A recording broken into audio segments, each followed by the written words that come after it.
Hi guys, my name's Julianne. Today I'm going to be testing how powerful this vacuum cleaner is on hardwood floor. So as you can see, I've got two misses right here. I'm going to be using the upright position for one and handheld for the other. This vacuum cleaner is very lightweight, so it's so easy to move around your house. It's also super easy to store and is very powerful. You'll see that in just a moment. So as you can see, I've got my floor attachment right here, and I'm going to be using in this mode. We can also attach this handle to make it longer, but just for the purpose of this video, I'll just be using it in the shortened mode. So this vacuum cleaner is very versatile, which is super cool.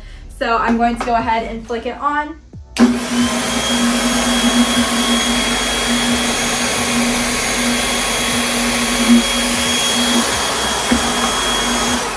So in one single sweep, it picked up all those crumbs, not a single crumb remaining, and now we are going to try it in its handheld position. So let's go ahead and simply just pull this off. So it's super easy to use.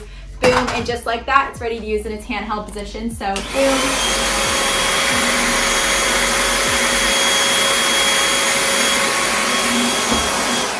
So even in its handheld position, it is also still so powerful. So in both positions, this vacuum cleaner is very powerful. It is so space savvy. As you can see, it is so versatile. So you can shift it in so many different ways. It's got a very easy to use handle as well. So you simply just plug that in right on this end, and it's really nice to hold. It's got a nice handle, and it also has an attachment for the wiring to wrap around. It's got a very long cord, making it super easy to reach all corners of your house. So I definitely recommend this vacuum cleaner. It is super powerful.